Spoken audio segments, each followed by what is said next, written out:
Bonjour à tous, ici c'est Marion des Sourciers et aujourd'hui on s'est fait inviter par les alchimistes pour nous présenter leur solution de compostage. Donc c'est Alexandre qui va nous faire la visite, mais pas avec moi, avec Rani. C'est ma petite sœur chérie d'amour, du coup, qui va vous faire suivre toute la visite avec Alexandre. Merci beaucoup les alchimistes de nous avoir reçus, c'est vraiment super cool.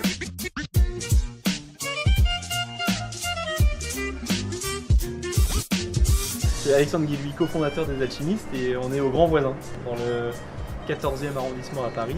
Les Grands Voisins, c'est un ancien hôpital sur 4 hectares qui a été mis à disposition de plein d'initiatives d'innovation sociale et environnementale. Le projet des Alchimistes, c'est de collecter et composter des déchets alimentaires en circuit très court, parce que c'est des matières à faible valeur ajoutée et que dès lors qu'on les transporte, c'est un coût logistique qui est pas pertinent. Il faut que la gestion des déchets soit de nouveau un acte citoyen et que ça concerne tout le monde. Pendant longtemps, on a considéré que c'était le précaré d'industriels, parce que c'est dangereux, parce que c'est compliqué, parce que etc. Que ça justifiait des immenses installations, souvent à la campagne, et que maintenant, comme on est sur des métropoles qui se sont largement étendues, on fait faire à des déchets qui n'ont pas de valeur un nombre incroyable de kilomètres. Si on n'embarque pas tout le monde dans cette question-là, c'est très difficile de dire qu'il va y avoir une économie circulaire et qu'on va valoriser les déchets. On a fait le tour du quartier avec notre vélo remorque. Ouais. On a échangé des bacs vides contre des bacs pleins. On a scanné pour avoir une traçabilité qui soit irréprochable sur où on a collecté les déchets et où on va les traiter. Ouais. Et ensuite, on va peser, on va enlever s'il y en a du plastique ou des choses qui ne sont pas des déchets organiques, et on va donner une note à nos clients. C'est important pour nous de embarquer les clients dans une qualité de tri qui soit importante, parce que c'est comme ça qu'on va faire du compost de qualité. S'ils nous envoient des déchets mélangés, nous ça prend du temps de faire le tri et donc ça leur coûte plus cher. Vachement, c'est responsabilisant au final. Et comme ça, on va envoyer une facture au client sur le poids collecté, la fréquence de collecte et la qualité du tri qu'il a fait. Okay.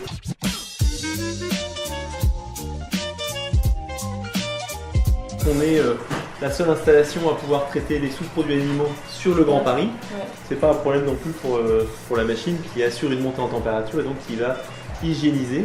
C'est-à-dire en fait c'est une sorte de pasteurisation. La montée en température va tuer les salmonelles, les Escherichia coli, tous les pathogènes qu'on peut retrouver dans les déchets alimentaires. Quand on aura terminé de broyer, on va mettre dans la machine les déchets broyés et des copeaux de bois, essentiellement du broyat de cagette, puisqu'on travaille sur les déchets urbains. Et ensuite, dans la machine, une fois toutes les demi-heures, on va avoir un axe et des pales qui vont brasser la matière. Et ça va permettre d'aérer et de donner de l'air aux bactéries. Donc on donne des déchets alimentaires pour nourrir les bactéries et de l'oxygène. Et donc on va être dans les conditions optimales d'une dégradation aérobie, c'est-à-dire le compostage. La montée en température est optimale. Donc là on voit que la matière est montée jusqu'à 67,9 degrés. Et ce qui est suffisant si on est en capacité de prouver que cette température est assurée pendant plus de 3 jours pour hygiéniser la matière. Les nuisances olfactives sont largement limitées parce qu'on est en circuit fermé, il y a une prise d'air ici et l'air sort par ce tuyau. On a un biofiltre au bout. Les déchets alimentaires et les excréments en ville ont fait la peste et le choléra. Donc ça, il ne faut pas l'oublier. Et c'est pour ça qu'on utilise cette machine, parce que quand on est en circuit fermé, on gère beaucoup mieux et on a un traitement scientifique de la dégradation de la matière. Et donc ensuite on va quand même avoir un travail de maturation, donc en B plus habituel, plus classique, et ensuite on va tamiser pour garder une matière qui est la plus fine possible, quoi. Il faut partir du produit. Le produit, en ce qui nous concerne, c'est du compost d'excellente qualité, et c'est ça qu'il faut montrer, et c'est ça qu'il faut que tout le monde ait en tête pour comprendre que le déchet a de la valeur. C'est pas uniquement en montrant aux citoyens qu'il fait mal le tri, il faut embarquer dans l'aventure. Une fois que le compost est fait, terminé, stable et tamisé, on va le vendre notamment au Biocoop, sur un meuble de ce type-là et où les gens vont pouvoir se servir et acheter leur compost au kilo. Donc là, ça évite l'ensachage, ça évite d'acheter 20 kg quand on a besoin de 2.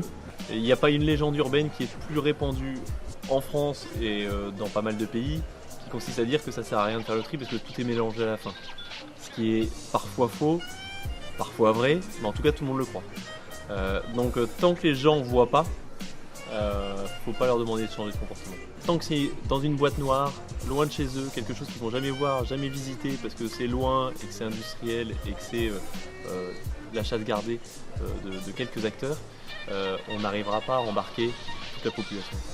Nous, ce qu'on pense, c'est que les gens, comme on les appelle, généralement sont beaucoup moins bêtes que ce qu'on leur prête et que s'ils ont la possibilité de comprendre à quoi peut servir leurs déchets, le changement de comportement n'est pas si loin. Sur l'agriculture urbaine, ce qui nous intéresse, c'est d'essayer de participer à notre petit niveau à la régénération des sols. On a 35% des sols mondiaux qui sont dégradés ou très dégradés. Ça a un impact immense sur la question du réchauffement climatique. Personne ne le sait, personne n'en parle. Et nous, ce qu'on veut, c'est, à notre petite échelle, expliquer comment on peut faire d'un vrai problème, les déchets alimentaires qui sentent mauvais, une solution, de l'humus qui sent bon la forêt et qui va faire pousser des tomates et des fleurs. Et en montrant ça, de voir et d'aborder la question plus générale du sol et du réchauffement climatique.